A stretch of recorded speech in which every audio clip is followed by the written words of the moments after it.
So now we will learn about acceleration, motion in straight line. Now what is acceleration? Acceleration is known as प्रवेग, वेग, velocity, Praveg, acceleration. Velocity is also vector quantity, acceleration is also vector quantity. ਇਹਨਾਂ ਦੇ ਨਾਲ ਦਿਸ਼ਾਵਾਂ ਸੰਬੰਧਿਤ ਆ। Velocity ਜਦੋਂ ਆਪਾਂ ਦੱਸਦੇ ਹਾਂ ਕਿ ਕਿਸੇ ਬੋਡੀ ਦੀ ਵੈਲੋਸਿਟੀ 10 ਮੀਟਰ ਪਰ ਸੈਕਿੰਡ ਆ, ਤਾਂ ਉਹਦੇ ਨਾਲ ਉਹਦੀ ਡਾਇਰੈਕਸ਼ਨ ਵੀ ਆ ਜਾਂਦੀ ਆ 10 ਮੀਟਰ ਪਰ ਸੈਕਿੰਡ ਇਨ ਈਸਟ ਡਾਇਰੈਕਸ਼ਨ। ਸੋ ਜਦੋਂ ਅਸੀਂ ਇਹਦੇ ਨਾਲ ਇੱਦਾਂ ਲਿਖ ਦਾਂਗੇ ਉਦੋਂ ਇਹ ਵੈਲੋਸਿਟੀ ਬਣਦੀ ਆ ਵੀ ਡਾਇਰੈਕਸ਼ਨ ਐਂਡ ਮੈਗਨੀਚਿਊਡ ਦੋਨੋਂ ਗੱਲਾਂ ਲਿਖਣ ਤੋਂ ਬਾਅਦ ਇਹ ਵੈਲੋਸਿਟੀ ਬਣਦੀ ਆ। ਜੇ ਸਿਰਫ ਇੰਨਾ ਹੀ ਲਿਖਦੇ ਆਪਾਂ ਦੈਨ ਇਟ ਇਜ਼ ਸਪੀਡ। ਸੋ ਜੇ ਅਸੀਂ ਸਿਰਫ ਮੈਗਨੀਚਿਊਡ ਲਿਖਦੇ ਹਾਂ ਅਤੇ ਡਾਇਰੈਕਸ਼ਨ ਨਹੀਂ ਦੱਸਦੇ ਉਦੋਂ ਇਹ ਸਪੀਡ ਹੀ ਹੁੰਦੀ ਆ। ਸੋ ਵੈਲੋਸਿਟੀ ਦੇ ਵਿੱਚ ਡਾਇਰੈਕਸ਼ਨ ਵੀ ਹੋਏਗੀ ਨਾਲ, ਕੋਈ ਨਾ ਕੋਈ ਡਾਇਰੈਕਸ਼ਨ ਕਿਸੇ ਢੰਗ ਨਾਲ ਦੱਸਾਂਗੇ ਡਾਇਰੈਕਸ਼ਨ, ਤਾਂ ਕਿ ਆਪਾਂ ਨੂੰ ਪਤਾ ਲੱਗ ਜਾਏ ਵੀ ਕਿੱਦਾਂ। ਸੋ ਇੱਕ ਪਾਸੇ ਤੋਂ ਦੂਜੇ ਪਾਸੇ, ਏ ਤੋਂ ਬੀ ਵਾਲੇ ਪਾਸੇ, ਸੋ ਕਿਸੇ ਵੀ ਢੰਗ ਨਾਲ ਅਸੀਂ ਡਾਇਰੈਕਸ਼ਨ ਦੱਸਾਂਗੇ। ਇਹ ਵੇਗ ਹੋ ਗਿਆ। ਐਕਸਲਰੇਸ਼ਨ ਪ੍ਰਵੇਗ। ਹੁਣ ਐਕਸਲਰੇਸ਼ਨ ਦਾ ਕੀ ਮਤਲਬ ਆ, ਪ੍ਰਵੇਗ ਦਾ ਕੀ ਮਤਲਬ ਆ ਕਿ ਆਪਾਂ ਜੇ ਇੱਕ ਸਿਚੁਏਸ਼ਨ ਦੇਖੀਏ ਕਿ ਜਦੋਂ ਇੱਕ ਬੋਡੀ ਏ ਪੁਆਇੰਟ ਤੋਂ ਬੀ ਪੁਆਇੰਟ ਤੱਕ ਮੂਵ ਕੀਤੀ, ਇੱਕ ਬੋਡੀ ਏ ਪੁਆਇੰਟ ਤੋਂ ਬੀ ਪੁਆਇੰਟ ਤੱਕ ਮੂਵ ਕੀਤੀ ਅਤੇ ਉਹਦੀ ਆਪਾਂ ਵੈਲੋਸਿਟੀ ਦੇ ਨਾਲ ਸੰਬੰਧ ਰੱਖਦੇ ਹਾਂ। ਹੁਣ ਉਹਦੀ ਵੈਲੋਸਿਟੀ ਦੀ ਗੱਲ ਕਰਦੇ ਹਾਂ ਕਿ ਉਹਦੀ ਜਿਹੜੀ ਵੈਲੋਸਿਟੀ ਸੀ, ਇੱਥੇ ਇੱਕ ਟਾਈਮ ਲਾਈਨ ਬਣਾ ਲੈਂਦੇ ਹਾਂ। ਸੋ ਟਾਈਮ ਸ਼ੋਅ ਕਰਨ ਦੇ ਲਈ ਆਪਾਂ ਮਾਰਕਸ ਲਗਾ ਲੈਂਦੇ ਹਾਂ। ਮੰਨ ਲਓ ਕਿ ਇੱਥੇ 1 ਸੈਕਿੰਡ ਆ, 2 ਸੈਕਿੰਡ ਆ, 0 ਸੈਕਿੰਡ ਆ। ਸੋ ਟਾਈਮ ਲਿਖ ਰਹੇ ਹਾਂ in seconds, in second. So time in seconds ਅਸੀਂ ਲਿਖਦੇ ਪਏ ਹਾਂ। ਸੋ ਟਾਈਮ ਇਨ ਸੈਕਿੰਡਸ। ਸੋ 0 ਆ, 1 ਆ, 2 ਆ, 3 ਆ, 4 ਆ, 5 ਆ and so on. So it can be there, more time can be there.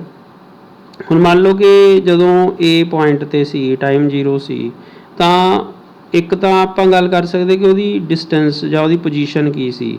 ਅਤੇ ਜੇ ਆਪਾਂ ਮੰਨ ਲਓ ਪੋਜੀਸ਼ਨ ਦੀ ਗੱਲ ਕਰ ਲਈਏ ਇੱਥੇ, ਚਲੋ ਪੋਜੀਸ਼ਨ।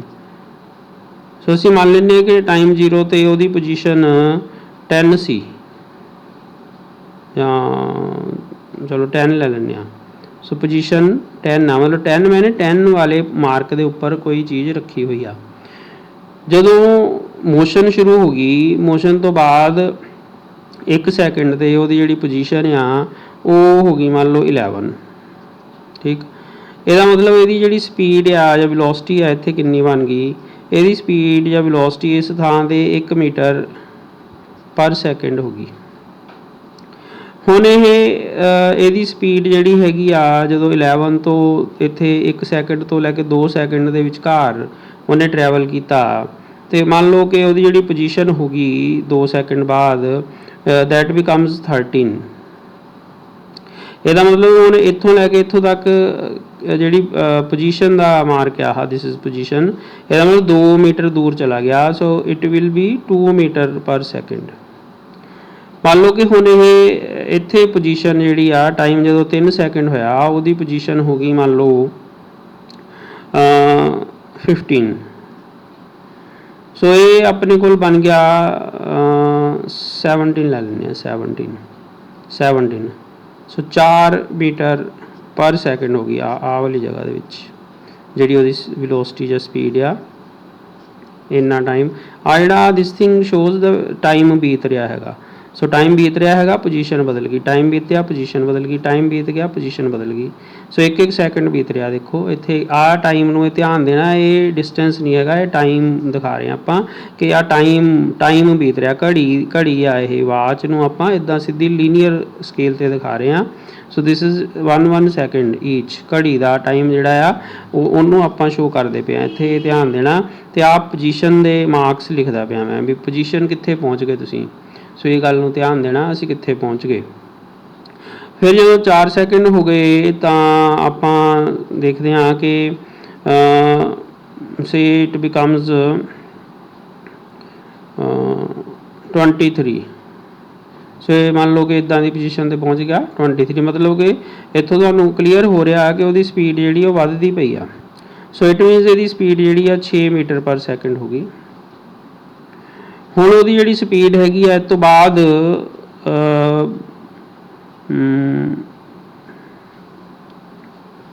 31। सो ये पोजीशन हो गई 31। सो जे हुण आपां इहनूं देखीए तां 8 मीटर पर सैकेंड। सो आपां की देखिया कि हर एक सैकेंड दे बाद आफ्टर एवरी सैकेंड, सो आ जिहड़ी स्पीड आपां लिखदे पए सी, आ वाली स्पीड इस जगह दी सी, आ वाले सैकेंड दे विचकार सी, आ वाले सैकेंड दे विच सी, आ वाले सैकेंड च सी एंड आ वाले सैकेंड च सी। मतलब हर एक सैकेंड बाद जे आपां देखीए तो इहदी स्पीड दे विच कोई इनक्रीज़ होई। सो इत्थे आ वाले सैकेंड च आपां मान लैंदे कि एवरेज रही होनी आ 1 मीटर, आ वाले सैकेंड च उहदी 2 रही होनी आ, आ वाले सैकेंड च 4 रही होनी आ, आ वाले सैकेंड च 6 रही होनी आ, आ वाले सैकेंड च 8 रही होनी आ। ਅਸੀਂ स्पीड या वेलोसिटी ਨੂੰ ਕਿੱਦਾਂ ਲਿਖਦੇ ਹਾਂ ਕਿ ਪੋਜੀਸ਼ਨ ਵਿੱਚ ਕੀ ਫਰਕ ਪਿਆ। ਸੋ ਡੈਲਟਾ ਐਕਸ ਜਾਂ delta x by delta t ਇੱਦਾਂ ਲਿਖਦੇ ਹਾਂ। ਸੋ ਇੱਥੇ ਆਪਾਂ ਕੀ ਦੇਖਦੇ ਪਏ ਹਾਂ ਕਿ ਸਾਡਾ ਡੈਲਟਾ ਐਕਸ ਜਿਹੜਾ ਹੈਗਾ ਉਹ 10 ਤੇ 11 ਘਟਾ ਕੇ ਆਇਆ 1, ਤੇ ਡੈਲਟਾ ਟੀ ਤਾਂ ਅਸੀਂ ਪਹਿਲਾਂ ਹੀ 1 ਹੀ ਲੈ ਰਹੇ ਹਾਂ, ਹਰ ਵਾਰੀ 1 ਹੀ ਕੰਸੀਡਰ ਕਰਦੇ ਪਏ ਹਾਂ। ਹੁਣ ਆਪਾਂ ਜੇ ਇਹੀ ਚੀਜ਼ ਦੇਖੀਏ ਕਿ ਜੇ ਇਹਨੂੰ ਮੈਂ v ਕਹਿ ਦੇਵਾਂ, ਦਿਸ ਇਜ਼ v, ਤਾਂ ਮੈਂ ਹੁਣ ਦੇਖਣਾ ਡੈਲਟਾ ਵੀ ਬਾਏ ਡੈਲਟਾ ਟੀ ਇੱਥੋਂ, ਮਤਲਬ ਕਿ ਹਰ ਇੱਕ ਸੈਕਿੰਡ ਬਾਅਦ ਵੈਲੋਸਿਟੀ ਨੂੰ ਕੀ ਫਰਕ ਪਿਆ। ਇੱਕ ਸੈਕਿੰਡ, ਫਿਰ ਦੂਜੇ ਸੈਕਿੰਡ, ਫਿਰ ਤੀਜਾ ਸੈਕਿੰਡ, ਚੌਥਾ ਸੈਕਿੰਡ, ਪੰਜਵਾਂ ਸੈਕਿੰਡ। ਸੋ ਇੱਕ ਸੈਕਿੰਡ ਬਾਅਦ ਜਿਹੜੀ ਸਪੀਡ ਆ ਉਹਦੇ ਵਿੱਚ 1 ਮੀਟਰ ਪਰ ਸੈਕਿੰਡ ਦਾ ਫਰਕ ਆ। ਦੇਖੋ ਇਹਦੇ ਵਿੱਚ ਆਪਾਂ ਜੇ ਕਰੀਏ ਤਾਂ ਇਹ ਵਾਲੇ 1 ਸੈਕਿੰਡ ਦੇ ਵਿੱਚ ਉਹਦੇ 'ਚ 1 ਮੀਟਰ ਪਰ ਸੈਕਿੰਡ ਦਾ ਫਰਕ ਪਿਆ। ਕਿੰਨੀ ਦੇਰ 'ਚ ਪਿਆ? So this will be v2 minus v1 divide by delta t. So here delta t is 1 second, क्योंकि मैं 1 सैकेंड कंसीडर करता पाया। So 0 to 1 second 1 metre per second, 1 to 2 second 2 घटाओ 1 ਆਪਾਂ ਲੈ ਸਕਦੇ ਹਾਂ 1 ਮੀਟਰ ਪਰ ਸੈਕਿੰਡ। ਸੋ ਇੱਦਾਂ ਹੀ ਆਪਾਂ 4 ਚੋਂ 2 ਘਟਾਈਏ ਤਾਂ 2 ਮੀਟਰ ਪਰ ਸੈਕਿੰਡ ਪਰ ਸੈਕਿੰਡ, ਫਿਰ 6 ਚੋਂ 4 ਘਟਾਈਏ 2 ਮੀਟਰ ਪਰ ਸੈਕਿੰਡ। 8 ਵਿੱਚੋਂ 6 ਘਟਾਈਏ ਤਾਂ ਟਾਈਮ 1 ਸੈਕਿੰਡ। ਸੋ 1 ਸੈਕਿੰਡ ਬਾਅਦ ਆਪਾਂ ਮੰਨ ਲੈਂਦੇ ਹਾਂ। So this is how you have this ਕਿ ਦੂਜੀ ਵੈਲੋਸਿਟੀ 'ਚੋਂ ਪਹਿਲੀ ਵੈਲੋਸਿਟੀ ਜੇ ਘਟਾਉਂਦੇ ਹਾਂ means delta v over delta t ਕਰਦੇ ਹਾਂ। ਡੈਲਟਾ ਟੀ ਤਾਂ ਆਪਾਂ ਹਰ ਵੇਲੇ 1 ਸੈਕਿੰਡ ਹੀ ਕੰਸੀਡਰ ਕਰ ਲਿਆ ਹੋਇਆ। ਸੋ ਇਸ ਕਰਕੇ ਬਟ ਹੈਗਾ ਤਾਂ ਹੈ ਨਾ ਪਰ ਸੈਕਿੰਡ, ਮਤਲਬ ਜਿੱਦਾਂ ਆਪਾਂ ਕਹਿੰਦੇ ਨਾ ਕਿ ਬਈ ਜਿਹੜਾ ਹੈਗਾ 50 ਰੁਪਏ ਰੇਟ ਆ ਐਪਲ ਦਾ, ਤਾਂ ਉਹ ਆਟੋਮੈਟਿਕਲੀ ਹੁੰਦਾ 50 ਰੁਪਏ ਪਰ kg। ਉਹ ਬੇਸ਼ੱਕ ਆਪਾਂ ਬੋਲੀਏ ਆਪਾਂ ਰੇਟ ਕਿੰਨਾ ਵੀ ਸੇਬ ਕੀ ਭਾਅ ਲਾਏ ਤਾਂ 1 ਸੇਜ਼ ਕਿ 50 ਰੁਪਏ। So but it is clear ਕਿ ਤੁਸੀਂ ਪਰ kg ਦਾ ਰੇਟ ਹੀ ਪੁੱਛਿਆ ਸੀਗਾ। ਸੋ ਇਹ ਕੁਛ ਗੱਲਾਂ ਕਨਵੈਨਸ਼ਨਲ ਹੁੰਦੀਆਂ ਜਿਹੜੀਆਂ ਤੁਸੀਂ ਬੋਲਦੇ ਨਹੀਂ, but when you ask for the rate, ਤੁਸੀਂ ਭਾਅ ਜਿਹਨੂੰ ਪੰਜਾਬੀ 'ਚ ਕਹਿ ਦਿੰਦੇ ਆ, ਰੇਟ ਕਹਿ ਦਿੰਦੇ ਵੀ ਕੀ ਰੇਟ ਲਾਇਆ ਭਾਈ ਸਬਜ਼ੀ ਦਾ, ਕੀ ਰੇਟ ਦਾ ਫਰੂਟ ਦਾ ਕੀ ਰੇਟ ਆ, ਤਾਂ ਉਦੋਂ ਤੁਸੀਂ ਜਿਹੜਾ ਵੀ ਉਹ ਸਬਜ਼ੀ ਵਾਲਾ ਹੋਏਗਾ, ਵੈਂਡਰ ਹੋਏਗਾ, ਸ਼ੀ ਵਿਲ ਟੈਲ ਯੂ ਕਿ this is the rate. So that automatically means 1 kg। if something is very costly then they will tell for 250 grams, ਉਹ 250 ਗ੍ਰਾਮ ਦਾ ਰੇਟ ਵੀ ਦੱਸ ਸਕਦੇ ਆ ਵੀ 250 ਗ੍ਰਾਮ ਪਾਈਆ ਜਿਹਨੂੰ ਕਹਿੰਦੇ ਆ ਵੀ ਪਾਈਆ ਦਾ ਜਿਹੜਾ ਰੇਟ ਆ ਉਹ ਇੰਨਾ ਆ। So that you have to see ਵੀ ਉਹ ਕਿੱਦਾਂ ਦੀ ਸਿਚੁਏਸ਼ਨ ਆ। ਸੋ ਇੱਥੇ ਅਸੀਂ ਕਲੀਅਰਲੀ ਕਹਿ ਰਹੇ ਹਾਂ ਕਿ ਜਿਹੜੀ ਵੈਲੋਸਿਟੀ ਦੇ ਵਿੱਚ ਫਰਕ ਪਿਆ ਉਹ 1 ਸੈਕਿੰਡ ਬਾਅਦ ਕਿੰਨਾ ਪਿਆ। ਦੇਅਰਫੋਰ ਜਿਹੜਾ ਫਰਕ ਆ 2 ਮੀਟਰ ਪਰ ਸੈਕਿੰਡ, 2 ਮੀਟਰ ਇੱਥੇ ਵੀ ਪੈ ਰਿਹਾ, ਇੱਥੇ ਵੀ 2 ਪੈ ਰਿਹਾ, ਇੱਥੇ 1 ਪਿਆ ਸੀ 1 ਸੈਕਿੰਡ। ਸੋ ਵੈਲੋਸਿਟੀ ਵਿੱਚ ਫਰਕ ਪਿਆ, ਕਿੰਨੀ ਦੇਰ ਵਿੱਚ ਫਰਕ ਪਿਆ? 1 ਸੈਕਿੰਡ ਵਿੱਚ ਫਰਕ ਪਿਆ। ਚਲੋ ਆਪਾਂ ਕੀ ਕਰਦੇ ਹਾਂ, ਆਪਾਂ ਕਹਿੰਦੇ ਹਾਂ ਕਿ ਇਹਦੀ ਜਿਹੜੀ ਐਵਰੇਜ ਜੇ ਆਪਾਂ ਕੱਢ ਲਈਏ, ਹੁਣ ਇੱਥੋਂ ਸਾਰੇ ਸਿਚੁਏਸ਼ਨ 'ਚੋਂ ਐਵਰੇਜ ਵੀ ਕੱਢ ਸਕਦੇ ਹਾਂ ਵੀ ਟੋਟਲ ਉਹ ਕਿੰਨੀ ਦੂਰ ਗਿਆ। ਟੋਟਲ 31 ਮਾਈਨਸ 10 21 ਦੂਰ ਗਿਆ। ਸੋ ਟੋਟਲ ਜਿਹੜੀ ਦੂਰੀ ਤੈਅ ਕੀਤੀ ਗਈ ਉਹ 21 ਤੈਅ ਕੀਤੀ ਗਈ 21 ਮੀਟਰ, ਅਤੇ ਟੋਟਲ ਟਾਈਮ ਲੱਗਾ 5 ਸੈਕਿੰਡ। ਸੋ ਇਹ ਐਵਰੇਜ ਆ ਜਾਊਗਾ 4.2 ਮੀਟਰ ਪਰ ਸੈਕਿੰਡ। ਸੋ ਇਹ ਐਵਰੇਜ ਸਪੀਡ ਆ ਗਈ, ਐਵਰੇਜ ਵੈਲੋਸਿਟੀ ਜਾਂ ਐਵਰੇਜ ਸਪੀਡ। ਸੋ ਇਹ ਐਵਰੇਜ ਆ ਗਈ ਆਪਣੇ ਕੋਲ। So this is average, total distance over total time. So this is how you have average. So ਜੇ ਅਸੀਂ ਐਵਰੇਜ ਸਪੀਡ ਜਿੱਥੇ ਕਿ ਵੇਰੀਏਬਲ ਸਪੀਡ ਹੈਗੀ ਆ, ਵੇਰੀਏਬਲ ਸਪੀਡ ਦੇ ਵਿੱਚ ਸਪੀਡ ਪੋਜੀਸ਼ਨ ਵੱਖਰੀ ਵੱਖਰੀ ਹੈਗੀ ਆ, ਹਰ ਇੱਕ ਸੈਕਿੰਡ ਵਿੱਚ ਸੇਮ ਜਿਹੜਾ ਪੋਜੀਸ਼ਨ ਦਾ ਜਿਹੜਾ ਡਿਸਟੈਂਸ ਆ ਉਹ ਟਰੈਵਲ ਨਹੀਂ ਕੀਤਾ ਜਾਂਦਾ, ਤਾਂ ਉਦੋਂ ਉਹਨਾਂ ਦੀ ਸਪੀਡ ਜਿਹੜੀ ਆ ਵੱਖਰੀ ਵੱਖਰੀ ਹੁੰਦੀ ਆ। ਅਤੇ ਉਹਨਾਂ ਦੀ ਸਪੀਡ ਇਸ ਸਿਚੁਏਸ਼ਨ 'ਚ ਸਾਨੂੰ ਦਿਖ ਵੀ ਰਹੀ ਆ ਕਿ ਪਹਿਲੋਂ ਕਾਫੀ ਸਲੋ ਸੀ, ਫਿਰ ਤੇਜ਼ ਹੋਇਆ, ਫਿਰ ਹੋਰ ਤੇਜ਼, ਫਿਰ ਹੋਰ ਤੇਜ਼, ਫਿਰ ਹੋਰ ਤੇਜ਼। ਅਤੇ ਅਸੀਂ ਇੱਥੇ ਇਹ ਵੀ ਦੇਖਿਆ ਕਿ ਹਰ ਇੱਕ ਸੈਕਿੰਡ ਬਾਅਦ ਉਹਦੀ ਸਪੀਡ ਦੇ ਵਿੱਚ ਵਾਧਾ ਵੀ ਹੋ ਰਿਹਾ ਹੈਗਾ। ਤਾਂ ਇਹੋ ਜਿਹੀ ਮੋਸ਼ਨ ਜਦੋਂ ਕਿ ਸਪੀਡ ਵੱਧ ਰਹੀ ਹੁੰਦੀ ਆ, ਉਹਨੂੰ ਆਪਾਂ ਐਕਸਲਰੇਟਡ ਮੋਸ਼ਨ ਕਹਿੰਦੇ ਆ, ਕਿ ਸਪੀਡ ਵੱਧ ਰਹੀ ਹੈ, ਐਕਸਲਰੇਟਡ ਮੋਸ਼ਨ ਆ। ਸੋ ਪ੍ਰਵੇਗਿਤ ਆ, ਜਿਹੜੀ ਵਸਤੂ ਆ ਉਹ ਪ੍ਰਵੇਗਿਤ ਆ, ਠੀਕ ਆ। ਸੋ ਐਕਸਲਰੇਸ਼ਨ ਕੀ ਹੋਇਆ ਫਿਰ? ਐਕਸਲਰੇਸ਼ਨ ਆਹ ਚੀਜ਼ ਹੋਈ ਕਿ 1 ਸੈਕਿੰਡ ਵਿੱਚ ਚੇਂਜ ਇਨ ਵੈਲੋਸਿਟੀ ਔਰ ਸਪੀਡ, ਬੇਸਿਕਲੀ ਵੈਲੋਸਿਟੀ ਹੀ ਕਹਿਣਾ ਚਾਹੀਦਾ, ਸਪੀਡ ਨਹੀਂ ਕਹਿਣਾ ਚਾਹੀਦਾ। ਬਿਲਕੁਲ ਜਿਹੜਾ ਸਹੀ ਸ਼ਬਦ ਆ ਉਹ ਸਪੀਡ ਨਹੀਂ ਲਿਖਣਾ ਜੇ ਐਕਸਲਰੇਸ਼ਨ ਦੀ ਗੱਲ ਕਰਦੇ ਪਏ ਹੋ, ਤਾਂ you must write velocity, change in velocity in 1 second is equal to, जो भी आंसर आऊगा that is acceleration, that is acceleration. So 1 ਸਕਿੰਟ ਵਿੱਚ ਵੈਲੋਸਿਟੀ ਵਿੱਚ ਕੀ ਫਰਕ ਪਿਆ, ਉਹਨੂੰ ਐਕਸਲਰੇਸ਼ਨ ਕਿਹਾ ਜਾਂਦਾ ਆ। ਸੋ ਪ੍ਰਵੇਗ ਕਿਹਾ ਜਾਂਦਾ। ਸੋ 1 ਸੈਕਿੰਡ ਵਿੱਚ ਕੀ ਫਰਕ ਪਿਆ? ਸੋ 1 ਸੈਕਿੰਡ ਵਿੱਚ 1 ਮੀਟਰ ਪਰ ਸੈਕਿੰਡ ਫਰਕ ਪਿਆ 1 ਸੈਕਿੰਡ ਵਿੱਚ। ਸੋ ਇਹਦਾ ਵੱਲੋਂ ਐਕਸਲਰੇਸ਼ਨ ਇੱਥੇ ਇੰਨਾ ਵਾ, ਇੱਥੇ ਐਕਸਲਰੇਸ਼ਨ ਇੰਨਾ ਵਾ, ਇੱਥੇ ਐਕਸਲਰੇਸ਼ਨ ਇੰਨਾ ਵਾ, ਇੱਥੇ ਐਕਸਲਰੇਸ਼ਨ ਇੰਨਾ ਵਾ, 2/1। ਇਹਦੇ ਨਾਲ ਐਕਸਲਰੇਸ਼ਨ ਕੀ ਆ, 2 ਸਪੀਡ ਵੈਲੋਸਿਟੀ 'ਚ ਫਰਕ ਪਿਆ, ਵੈਲੋਸਿਟੀ 'ਚ ਫਰਕ ਪਿਆ ਮੰਨ ਲਓ 2 ਮੀਟਰ ਪਰ ਸੈਕਿੰਡ। ਕਿੰਨੀ ਦੇਰ 'ਚ ਫਰਕ ਪਿਆ? 1 ਸੈਕਿੰਡ 'ਚ। ਸੋ ਇਹਦਾ ਮਤਲਬ ਇਹ ਆਟੋਮੈਟਿਕਲੀ ਜੇ ਤੁਸੀਂ ਇਹਨੂੰ ਲਿਖੋਗੇ ਤਾਂ ਬਣ ਗਿਆ 2 ਮੀਟਰ ਪਰ ਸੈਕਿੰਡ ਸਕੁਅਰ ਜਾਂ 2 ਮੀਟਰ ਸੈਕਿੰਡ ਮਾਈਨਸ 2। ਸੋ ਇਹਦਾ ਮਤਲਬ ਐਕਸਲਰੇਸ਼ਨ ਦੇ ਜਿਹੜੇ ਯੂਨਿਟ ਆ, ਐਕਸਲਰੇਸ਼ਨ ਦੇ ਯੂਨਿਟ ਆ ਜਿਹੜੇ ਉਹ ਬਣ ਗਏ ਮੀਟਰ ਸੈਕਿੰਡ ਮਾਈਨਸ 2। ਹੁਣ ਐਕਸਲਰੇਸ਼ਨ ਹੈ ਕਿ ਉਹਦੀ ਡੈਫੀਨੇਸ਼ਨ ਆਹ ਆ ਗਈ, ਦੇਖੋ ਇੱਥੇ ਮੈਂ ਤੁਹਾਨੂੰ ਡੈਫੀਨੇਸ਼ਨ ਲਿਖਤੀ ਆ। ਸੋ ਐਕਸਲਰੇਸ਼ਨ ਦੀ ਡੈਫੀਨੇਸ਼ਨ ਜਿਹੜੀ ਹੈਗੀ ਆ, so that is change in velocity in 1 second. So ਜਿੱਦਾਂ ਆਪਾਂ ਵੈਲੋਸਿਟੀ ਦੀਆਂ ਡੈਫੀਨੇਸ਼ਨ ਜਾਂ ਸਪੀਡ ਦੀਆਂ ਡੈਫੀਨੇਸ਼ਨਸ ਕੀਤੀਆਂ ਸੀ, ਉਹ 'ਚ ਅਸੀਂ ਪੋਜੀਸ਼ਨ ਦੀ ਚੇਂਜ ਦੱਸੀ ਸੀ, ਚੇਂਜ ਇਨ ਡਿਸਟੈਂਸ ਦੱਸਿਆ ਸੀ, ਚੇਂਜ ਇਨ ਡਿਸਪਲੇਸਮੈਂਟ ਦੱਸਿਆ ਸੀ। So change in displacement in 1 second, ਤਾਂ ਉਹਨੂੰ ਅਸੀਂ ਉੱਥੇ ਵੈਲੋਸਿਟੀ ਕਿਹਾ ਸੀਗਾ। Change in velocity in 1 second, ਉਹਨੂੰ ਵੈਲੋਸਿਟੀ ਵੀ ਬਦਲ ਗਈ ਤਾਂ ਉਹਨੂੰ ਅਸੀਂ ਫਿਰ ਐਕਸਲਰੇਸ਼ਨ ਕਹਿੰਦੇ ਹਾਂ। ਸੋ ਐਕਸਲਰੇਸ਼ਨ ਕੀ ਆ? It is the rate of change of velocity with respect to time, ਜਾਂ it is the time rate of change of velocity. So this thing, so delta v over delta t, so change in velocity, change in time. So I already told you this is delta v over delta t, this is also okay, this delta v over this delta t is also okay. So delta v over delta t, this is delta v over delta t, और delta v over delta ਵੱਡਾ ਜਾਂ delta ਛੋਟਾ, so it does not matter ਕਿਹੜਾ delta ਤੁਸੀਂ use ਕੀਤਾ, so you can use any delta. So delta means difference, so delta v, so this is the difference, v2 minus v1, so this is the difference in velocity, so delta v over delta t, so this is acceleration. So the same mathematics, same ਉਹੀ ਸਾਰਾ ਕੁਛ ਜਿਹੜਾ ਆਪਾਂ distance ਅਤੇ speed velocity ਜਾਂ ਉਹਦੇ ਵਿੱਚ ਪੜ੍ਹਿਆ ਸੀ ਡਿਸਪਲੇਸਮੈਂਟ ਵਗੈਰਾ 'ਚ, ਕਿ ਇਹ ਕਿਹੜੀ ਚੀਜ਼ ਦਾ ਫਰਕ ਅਤੇ ਟਾਈਮ ਦੇ ਵਿੱਚ। ਸੋ ਟਾਈਮ ਇੱਥੇ ਟਾਈਮ ਦਾ ਹੈਗਾ ਹੀ ਆ, ਪਰ ਇੱਥੇ ਉਹਨੂੰ ਫਰਕ ਕਿਹਦਾ ਪਿਆ? ਵੈਲੋਸਿਟੀ ਦਾ। ਸੋ ਵੈਲੋਸਿਟੀ ਵਿੱਚ ਪਏ ਫਰਕ ਅਤੇ 1 ਸੈਕਿੰਡ ਵਿੱਚ ਪਏ ਫਰਕ ਨੂੰ ਅਸੀਂ ਕੀ ਕਹਿੰਦੇ ਹਾਂ? ਐਕਸਲਰੇਸ਼ਨ ਜਿਹੜਾ ਆ ਉਹ ਆਪਾਂ ਕਹਿੰਦੇ ਹਾਂ। So this is acceleration. So I think it is clear. So acceleration ਕੀ ਆ? Acceleration is the change in velocity in 1 second, or time rate of change of velocity in 1 second, or acceleration is equal to velocity over time. So change in velocity over change in time basically. So if you want to write like this, so ਇਹਨੂੰ ਆਪਾਂ ਫਿਰ ਕਿੱਦਾਂ ਲਿਖਦੇ ਹਾਂ? So this is written in this way. ਸੋ ਇਹਦਾ ਮਤਲਬ ਹੈ ਕਿ ਉਹਦੀ ਵੈਲੋਸਿਟੀ ਜੇ ਹੁਣ ਆਪਾਂ ਦੇਖੀਏ ਇਸ ਸਿਚੁਏਸ਼ਨ ਨੂੰ, so say here the time is 0, time is 0, time is 1 second, time is 2 seconds, time is 3 seconds, etc.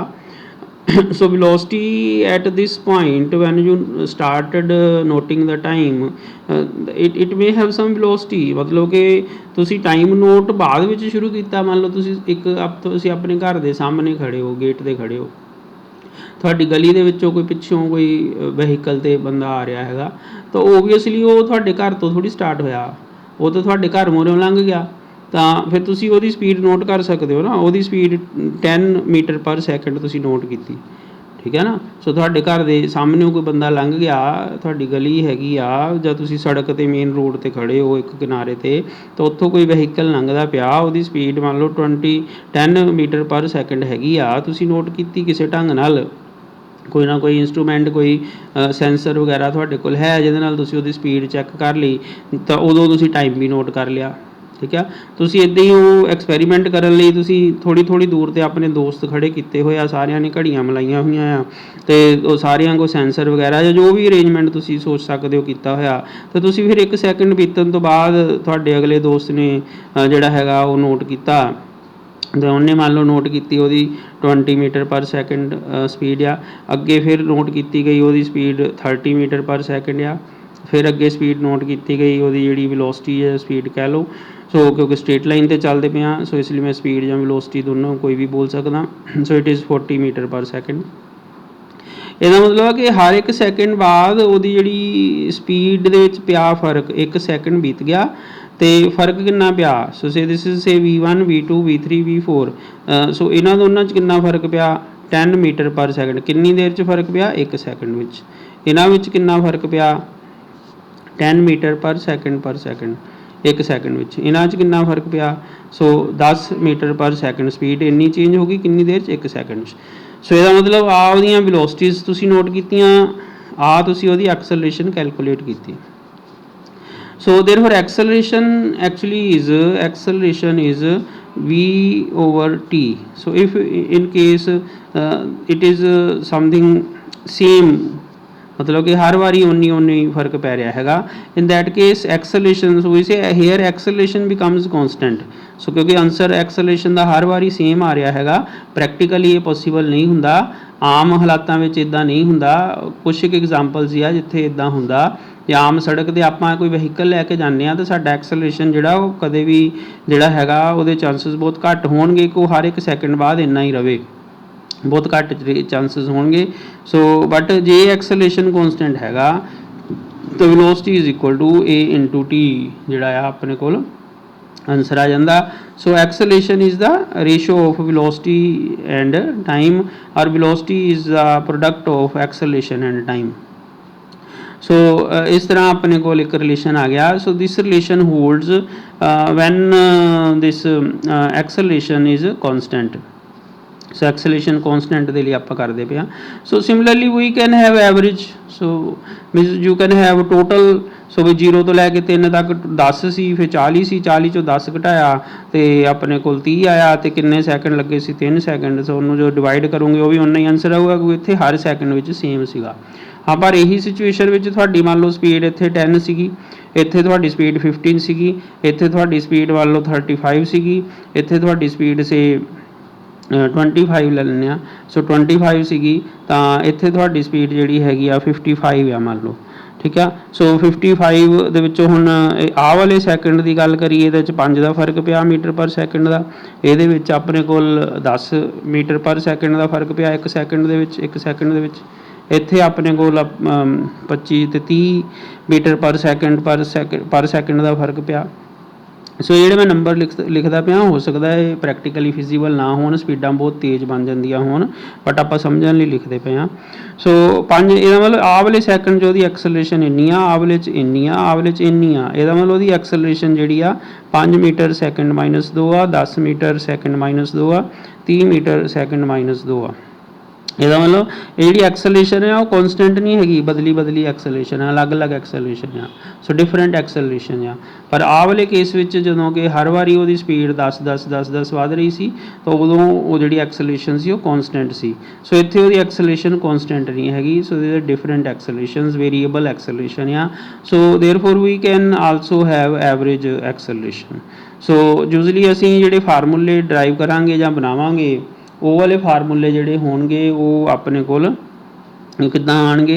सो वो अपने कोल बेसिकली कॉन्सटेंट एक्सलरेशन वाले फार्मूले आपां लैंदे हुंदे आ भी जदों एक्सलरेशन कॉन्सटेंट हुंदी आ उहदे लई फार्मूले ड्राइव करांगे। ये बहुत जरूरी आ कि यू मस्ट रिमैंबर कि तुहाडे जिहड़े जो भी फार्मूले तुसीं लिखने आ वो कॉन्सटेंट एक्सलरेशन दे लई ही लिखने आ।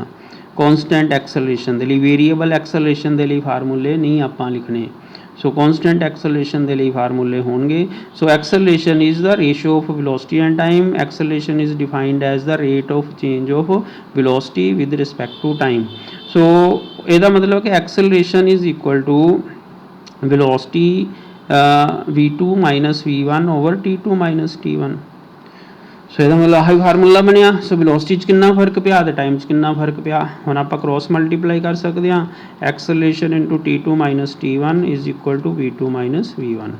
सो ये ਜਿਹੜਾ v1 ਨਾਲ ਮਾਈਨਸ ਹੋਇਆ ਇਹਨੂੰ ਇੱਧਰ ਭੇਜ ਦਿੰਦੇ ਆ। ਇਹ ਆਪਾਂ ਪੋਜੀਸ਼ਨ 'ਚ ਵੀ ਸ਼ਾਇਦ ਤੁਹਾਨੂੰ ਯਾਦ ਹੋਣਾ ਕੀਤਾ ਸੀ। Plus a into t2 minus t1 is equal to v2। So आ एक फार्मूला बन गया कि बाद वाली वेलोसिटी जिहड़ी आ v2 वो पहली वाली वेलोसिटी दे विच एक्सलरेशन गुना टाइम डिफरेंस मल्टीप्लाई करके असी पता कर सकते हैं। सो इस सिचुएशन में असी की कहने आ this is known as final velocity. Final this is known as initial velocity. Initial so जे तुहानूं याद होना तो असी जदों 9th ਦੇ ਵਿੱਚ ਇਹੀ ਰਿਲੇਸ਼ਨ ਪੜ੍ਹੇ ਸੀਗੇ ਉਦੋਂ ਇਹਨੂੰ ਅਸੀਂ ਫਾਈਨਲ ਵੈਲੋਸਿਟੀ ਨੂੰ v ਕਹਿੰਦੇ ਹੁੰਦੇ ਸੀ ਤੇ ਇਨੀਸ਼ੀਅਲ ਵੈਲੋਸਿਟੀ ਨੂੰ u ਕਹਿੰਦੇ ਹੁੰਦੇ ਸੀ। u + a into t2 minus t1। हम t2 माइनस t1 करके कोई टाइम ही आएगा। सो आप इनू फिर डेल्टा t लिख लें। सो जहाँ असी कह सकते हैं कि t1 मान लो जो 0 सैकेंड की आप गल शुरू की होनी आ तो जे आ टाइम 0 होंदा आ वाला टाइम का नाम t होंदा तो t माइनस 0 आप करते तो अपने को इत्थे t ही आ जाता t माइनस 0 इक्वल टू तो इनू फाइनल वेलोसिटी असी v लिखते होंगे। So therefore we get v नूं मैं हुण पहलों लिखन लगा। So v is equal to u plus a गुना टी चो 0 घटाया तो T he बचूगा। So A T. सो आ एक फार्मूला शायद तुहानूं याद होना। सो ये 9th विच तुसीं पढ़िया सीगा। सो एक बॉडी है जिहदी इनीशियल स्पीड u हैगी आ, जिहदी फाइनल स्पीड या वेलोसिटी v हैगी आ, उहदी कॉन्सटेंट एक्सलरेशन a हैगी आ ते t टाइम दे विच उहदा जिहड़ा रिलेशन आ वो t टाइम दे विच ट्रैवल कीती। t टाइम दे लई उहने ट्रैवल कीता a एक्सलरेशन दे नाल तो आ उहदे कोल रिलेशन बनिया। मतलब इहदे विच तुहाडे कोल final velocity, initial velocity, acceleration ते टाइम 4 जाने आ। वेलोसिटी पहली वेलोसिटी, आखिरी velocity, acceleration, time. So there are 4 variables. इह 4 वेरीएबल आ। हुण जे तुहानूं 3 गल्लां 4 चों दस दईए तुसीं जिहड़ी चौथी गल आ वो पता कर सकदे आ। सो यही वाले फार्मूले नूं हुण आपां दुबारा लिखदे आ। So v is equal to u plus acceleration into t। So ਇਹਦੇ ਵਿੱਚ ਜੇ ਤੁਹਾਨੂੰ ਕਿਹਾ ਜਾਵੇ ਕਿ ਜਿਹੜੀ v ਹੈਗੀ ਆ ਉਹ 10 ਹੈਗੀ ਆ ਤੇ u ਸਾਨੂੰ ਪਤਾ ਨਹੀਂ ਉਹ ਤੇ a ਜਿਹੜਾ ਵਾ 2 ਹੈਗਾ ਤੇ ਟਾਈਮ ਜਿਹੜਾ ਹੈਗਾ 3 ਸੈਕਿੰਡ ਹੈਗੇ ਤਾਂ ਫਿਰ ਤੁਸੀਂ ਇੱਥੋਂ u ਪਤਾ ਲਾ ਲਓਗੇ। ਸੋ 10 ਇੱਥੇ ਰਹਿ ਗਿਆ 3 ਦੂਣੀ 6 ਹੋਇਆ 6 ਇੱਧਰ ਆ ਕੇ ਘਟਾ ਦੇਵਾਂਗੇ ਤਾਂ u ਆ ਜਾਊਗਾ। ਸੋ ਇੱਥੇ ਆਪਣੇ ਕੋਲ u ਦੀ ਵੈਲਿਊ 4 ਮੀਟਰ ਪਰ ਸੈਕਿੰਡ ਆ ਜੂਗੀ। सो ये एक बेसिक छोटा जिहा नूमेरिकल 1-2 नंबर वाला बन गया। हुण जे तुहानूं कोई कहे कि भी तुहाडे कोल u तां हैगा वा सो फार्मूला आही यूज़ करते हैं। सो u की वैल्यू तुहानूं दस दिंदा कि इनीशियल स्पीड 20 दे नाल बॉडी 20 मीटर पर सैकेंड नाल बॉडी ट्रैवल करती पई सी ते उहदा एक्सलेशन सीगा 1 पॉइंट सबूते ले लैंदे आ मान लो 3 सीगा उहदा acceleration metre per second square ते टाइम बीत गया हैगा वा 10 सैकेंड तो फिर यदि जी फाइनल वेलोसिटी कितनी होगी फिर वो 20 जमा 30 बराबर 50 मीटर पर सैकेंड होगी। इत्थे मैं यूनिट जिहड़े मीटर पर सैकेंड ते मीटर पर सैकेंड स्केयर ही लै रहा मतलब मीटर सैकेंड इनवर्स ते मीटर सैकेंड -2 इदां दे यूनिट ही लै रहे हैं। सो मीटर सैकेंड -1 सो इदां दे यूनिट ही आपां इत्थे लै रहे हैं। SI यूनिट ही सारा कुछ मैं बोलदा पिया। सो टाइम सैकेंड विच ही लिता जा रहा। सो इस तरह असी फाइनल वेलोसिटी भी पता लगा ली। हुण तुहानूं कहा जांदा हैगा कि फाइनल वेलोसिटी 30 हैगी आ, इनीशियल वेलोसिटी 5 हैगी आ, एक्सलेशन 5 हैगा आ, टाइम पता करो भी कितनी देर च जी स्पीड आ पहली स्पीड आ u 5 तो 30 होगी तो टाइम पता करो। So what you will you do. So 30 चों 5 घटा देंगे। सो ए बराबर आ गया 5 × t। सो ये आ गया 25। सो 5t। सो इत्थों t कितना आ गया अपने को t बराबर 25/5। सो 5 5 25। सो ये कट के अपने को 5 आ गया। सो 5 सैकेंड। सो ਇਹਦਾ मतलब कि टाइम भी ਆਪਾਂ ਇੱਥੋਂ ਕੱਢ ਲਿਆ। ठीक है। सो ਇੱਥੇ ਆਪਾਂ ਕੀ ਲੱਭ ਲਿਆ, ਅਸੀਂ u ਵੀ ਲੱਭ ਸਕਦੇ ਹਾਂ। ठीक है, ਅਸੀਂ v ਲੱਭ ਸਕਦੇ ਹਾਂ। ਸੋ ਆ b ਲੱਭ ਲਿਆ। ਇੱਥੇ ਅਸੀਂ ਟਾਈਮ ਲੱਭ ਲਿਆ। ਐਕਸਲਰੇਸ਼ਨ ਵੀ ਲੱਭ ਸਕਦੇ ਹਾਂ। ਜੇ ਤੁਹਾਨੂੰ ਕਿਹਾ ਜਾਵੇ ਕਿ ਬਈ ਤੁਹਾਡੇ ਕੋਲ ਜਿਹੜੀ ਫਾਈਨਲ ਵੈਲੋਸਿਟੀ ਹੈਗੀ ਆ ਉਹ 50 ਹੈਗੀ ਆ, 50 ਹੈਗੀ ਆ, ਜਿਹੜੀ ਇਨੀਸ਼ੀਅਲ ਵੈਲੋਸਿਟੀ ਹੈਗੀ ਆ ਉਹ 100 ਹੈਗੀ ਆ, ਅਤੇ ਜਿਹੜਾ ਐਕਸਲਰੇਸ਼ਨ ਆ ਉਹ ਸਾਨੂੰ ਪਤਾ ਨਹੀਂ, ਤਾਂ ਟਾਈਮ ਲੱਗਿਆ ਹੈਗਾ ਵਾ 10 ਸੈਕਿੰਡ। ਠੀਕ ਆ, ਹੁਣ ਇੱਥੋਂ ਤੁਸੀਂ ਇਹ ਪਤਾ ਕਰੋ, ਇਹ ਲੱਭਣਾ ਆਪਾਂ, ਮਤਲਬ ਇੱਦਾਂ ਦੀ ਸਿਚੁਏਸ਼ਨ ਦਿੱਤੀ ਆ ਸਾਨੂੰ, ਉਹਨੇ ਬੋਲ ਕੇ ਦੱਸਿਆ ਹੋਊਗਾ, ਅਸੀਂ ਆਹ ਫਾਰਮੂਲੇ ਦੇ ਵਿੱਚ ਫਿੱਟ ਕਰਤਾ। ਉਹਨੇ ਕਿਹਾ ਸੀ ਕਿ ਫਾਈਨਲ ਵੈਲੋਸਿਟੀ 50 ਹੈਗੀ ਆ, ਇਨੀਸ਼ੀਅਲ ਵੈਲੋਸਿਟੀ 100 ਹੈਗੀ ਆ, ਐਕਸਲਰੇਸ਼ਨ ਪਤਾ ਨਹੀਂ ਹੈਗਾ, ਅਤੇ ਟਾਈਮ ਜਿਹੜਾ ਹੈਗਾ ਉਹ 10 ਸੈਕਿੰਡ ਹੈਗਾ। ਸੋ ਇਹਦੇ ਵਿੱਚ ਫਿਰ ਆਪਾਂ ਇੱਥੋਂ ਕੀ ਕਰਾਂਗੇ, 50 ਨੂੰ ਇੱਧਰ ਰੱਖ ਕੇ 100 ਇੱਧਰ ਆ ਕੇ ਘੱਟ ਜਾਊਗਾ, ਅਤੇ ਇੱਧਰ ਬਣਿਆ ਆਪਣੇ ਕੋਲ a/10। ਸੋ ਇਹ ਆ ਗਿਆ -50, a इंटू 10 नीचे आ गया 10। So a is equal to -5 metre per second. होना देखो इतने माइनस आंसर आया minus. So acceleration is negative. ਇਹਦਾ ਕੀ ਮਤਲਬ ਹੈ ਕਿ ਤੁਸੀਂ ਬ੍ਰੇਕ ਲਾਈ ਹੋਣੀ ਆ। ਦੇਖੋ ਨਾ, ਬਾਅਦ ਵਾਲੀ ਸਪੀਡ ਘੱਟ ਆ, ਪਹਿਲੋਂ ਵਾਲੀ ਸਪੀਡ ਇਨੀਸ਼ੀਅਲ ਸਪੀਡ ਜ਼ਿਆਦਾ ਆ, ਬਾਅਦ ਵਾਲੀ ਸਪੀਡ ਘੱਟ ਹੈ, ਇਹਦਾ ਮਤਲਬ ਬ੍ਰੇਕ ਲਗਾਈ ਗਈ, ਰੋਕਿਆ ਗਿਆ। ਠੀਕ ਆ, ਜਦੋਂ ਰੋਕਦੇ ਆ ਉਦੋਂ ਐਕਸਲਰੇਸ਼ਨ ਨੂੰ ਡੀਸੈਲਰੇਸ਼ਨ ਕਹਿੰਦੇ ਆ। ਠੀਕ ਆ, ਰਿਟਾਰਡੇਸ਼ਨ ਕਹਿੰਦੇ ਆ ਜਾਂ ਡੀਸੈਲਰੇਸ਼ਨ ਕਿਹਾ ਜਾਂਦਾ ਫਿਰ, ਜਾਂ ਨੈਗੇਟਿਵ ਐਕਸਲਰੇਸ਼ਨ। ਸੋ ਨੈਗੇਟਿਵ ਐਕਸਲਰੇਸ਼ਨ ਜਿਹੜੀ ਆ ਉਹ -5 ਜਿਹੜਾ ਆਨਸਰ ਆ ਆਪਣੇ ਕੋਲ ਆਇਆ। ਇੱਥੋਂ ਸਾਨੂੰ ਇਹ ਪ੍ਰੂਵ ਹੁੰਦਾ ਕਿ ਬ੍ਰੇਕ ਲਗਾਈ ਗਈ, ਰੋਕਿਆ ਗਿਆ ਵਸਤੂ ਨੂੰ। ਸੋ ਇਸ ਤਰ੍ਹਾਂ ਸਾਡੇ ਕੋਲ 4 ਵੇਰੀਏਬਲ ਹੈਗੇ ਆ ਜਿਨ੍ਹਾਂ ਦੇ ਵਿੱਚ ਰਿਲੇਸ਼ਨ ਬਣਿਆ ਇਹ v = u + at ਵਾਲਾ। ਸੋ ਇਹ ਵਾਲੇ ਰਿਲੇਸ਼ਨਸ ਤੋਂ ਅਸੀਂ ਸਿੰਪਲੀਫਾਈ ਕਰਕੇ, ਸਾਨੂੰ ਜੇ 4 ਚੋਂ 3 ਚੀਜ਼ਾਂ ਦੱਸੀਆਂ ਹੋਣ ਤਾਂ ਅਸੀਂ ਚੌਥੀ ਕੋਈ ਵੀ ਚੀਜ਼ ਜਿਹੜੀ ਆ ਉਹ ਕੈਲਕੂਲੇਟ ਕਰ ਸਕਦੇ ਹਾਂ। ਇੱਥੋਂ ਈਜ਼ੀਲੀ ਤੁਸੀਂ ਇਹ ਵਾਲੇ ਰਿਲੇਸ਼ਨ ਤੋਂ ਦੇਖ ਸਕਦੇ ਹੋ ਕਿ ਰਿਲੇਸ਼ਨ ਦੇ ਵਿੱਚ ਤੁਹਾਡੇ ਕੋਲ ਇੱਕ ਆ ਜੇ ਵੀ u ਨੂੰ ਮੈਂ ਇੱਧਰ ਲੈ ਕੇ ਜਾਵਾਂ ਤਾਂ v - u / t = a ਬਣਦਾ ਹੈਗਾ। ਸੋ ਇਹਨੂੰ ਜੇ ਤੁਸੀਂ ਸੋਲਵ ਕਰ ਲਓ ਇੱਦਾਂ ਇੱਧਰ ਉੱਧਰ ਭੇਜ ਕੇ ਦੇਖ ਲਓ ਤਾਂ ਬੇਸਿਕਲੀ ਉਹੀ ਫਾਰਮੂਲਾ ਵਾ v/t ਵਾਲਾ। ਸੋ v/t ਆ ਦੇਖੋ, change in velocity / time. So change in velocity over time is acceleration. So ਉਹਦੀ ਡੈਫੀਨੇਸ਼ਨ ਆ। ਸੋ ਉਹਦੀ ਡੈਫੀਨੇਸ਼ਨ ਤੋਂ ਇਹ ਫਾਰਮੂਲਾ ਮੈਂ ਬਣਾਇਆ ਸੀਗਾ। ਸੋ ਆ ਇੱਥੋਂ ਹੀ ਆ ਡੈਫੀਨੇਸ਼ਨ ਹੀ ਸੀ ਨਾ, a = v2 - v1 / t2 - t1। So therefore we get this relation. So a × t2 - ਇਹਨੂੰ ਉੱਧਰ ਕ੍ਰੋਸ ਕਰਤਾ, ਫਿਰ ਇੱਧਰ ਭੇਜਤਾ। ਫਿਰ ਅਸੀਂ ਕਿਹਾ ਇਨੀਸ਼ੀਅਲ ਆ ਫਾਈਨਲ ਆ, ਅਤੇ ਇਹਦਾ ਨਾਮ ਅਸੀਂ ਇਨੀਸ਼ੀਅਲ ਦਾ u ਰੱਖਦੇ ਹੁੰਦੇ ਹਾਂ, ਅਤੇ ਫਾਈਨਲ ਜਿਹੜੀ ਹੁੰਦੀ ਆ ਉਹਦਾ ਨਾਮ ਅਸੀਂ v ਰੱਖਦੇ ਹੁੰਦੇ ਹਾਂ। ਇਹ ਅਸੀਂ ਛੋਟੀਆਂ ਕਲਾਸਿਸ ਦੇ ਵਿੱਚ ਸਿੱਖੀ ਹੋਈ ਹੈ ਇਹ ਗੱਲ। So from there we get the same result. So result ਆਪਣੇ ਕੋਲ, so this is known as first equation of motion. So equation of motion ਆ ਜਦੋਂ ਕਿ ਐਕਸਲਰੇਸ਼ਨ ਕੋਂਸਟੈਂਟ ਹੁੰਦਾ, ਐਕਸਲਰੇਸ਼ਨ ਕੋਂਸਟੈਂਟ ਹੁੰਦਾ ਉਸ ਵੇਲੇ ਇਹ ਫਾਰਮੂਲਾ ਲੱਗੇਗਾ।